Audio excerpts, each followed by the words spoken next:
So, when it comes to energy work, when it comes to any work, when it comes to anything in life, the happiness of your smile comes first. Especially, so,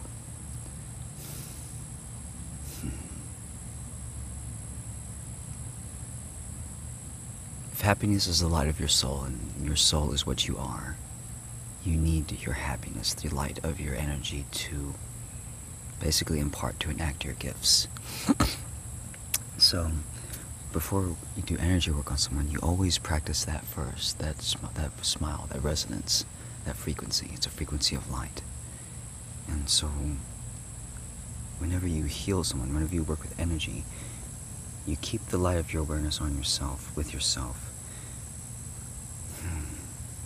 It is a little more.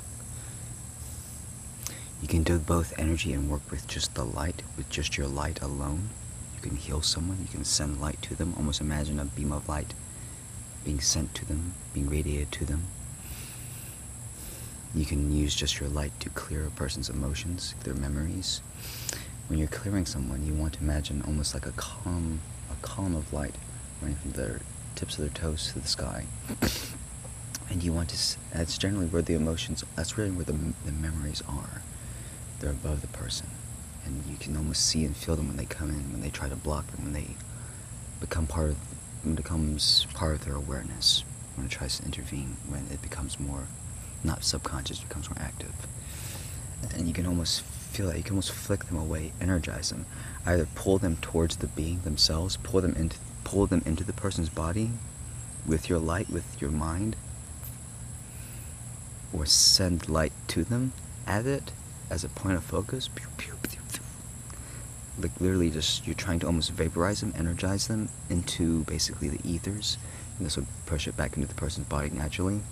Or send a column of light upwards, erasing or affecting a whole bunch of memories at once.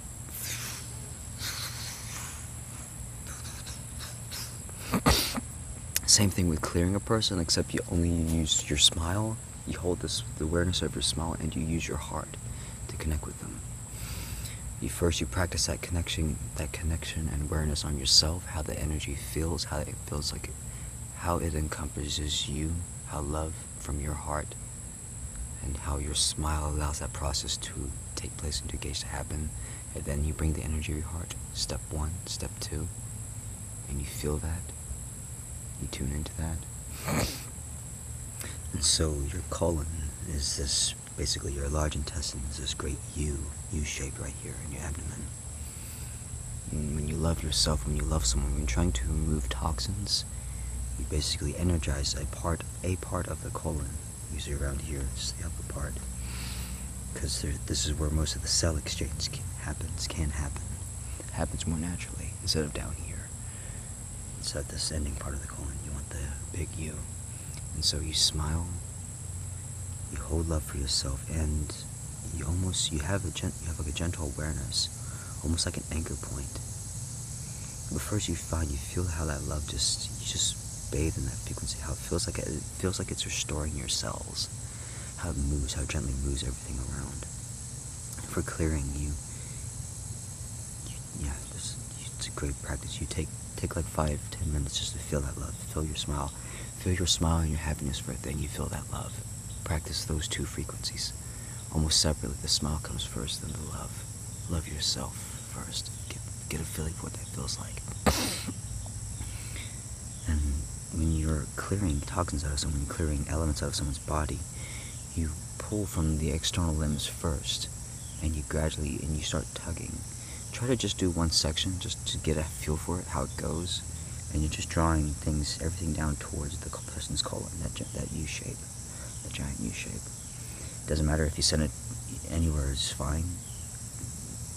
Sending it here, but usually I just energize just the top part of it. I just call everything steadily to this. I just keep pressure or intention with my heart, and it's just, you can feel it. You can almost feel like things like being moving, and you're almost scrubbing it. You're almost scrubbing the areas. And you can feel it. You can feel it getting attracted and drawn and getting passed out to the person's colon.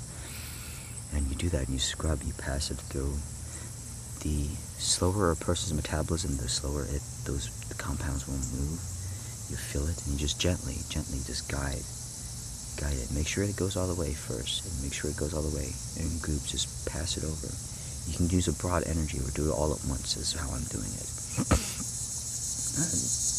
can almost steadily pull out of the person's organs, all those soft spots, their hands, their feet, especially the head. I almost always start with the head first because that's the most critical towards energy. And I'll pull it. And I'll just pull it down to the person. Then I'll start with their feet, holding tension, awareness. Because I've had so much practice, I'm doing this all almost totally at once for a person, just passing and scrubbing out the organs. And you can feel it because there's nothing else to grab. And when you can feel there's nothing else to grab, you've done it. You can feel that clearness in the person themselves because you're connected to them. You're connecting to them actively with your heart. And so, yeah, it helps a lot. It helps a lot. Healers, we need this. You need to do this to yourselves more often because your light is important. It's more important. Your smile. And same thing with the clearing. You can also use your heart to connect with, to tune into a person, to tune into another person. And you can use the light of your emotions. That smile, you can also use your heart as well. To either basically grab, poke, energize, to pull forth, to push across, to shove away. Almost any movement, any energy towards memory emotions, towards energetic events, habitual patterns, you'll see or feel those almost are all around the person. They're within the person's energy field, and you can push it either towards the person or push it, just energize it. That's all you gotta do, and it will literally just melt away and become part of the person's experience, and they become part of their wisdom, their history. And we need more of that. We need more of this. And if there's anything else I can think of, I'll add it later. But for those two, those are important.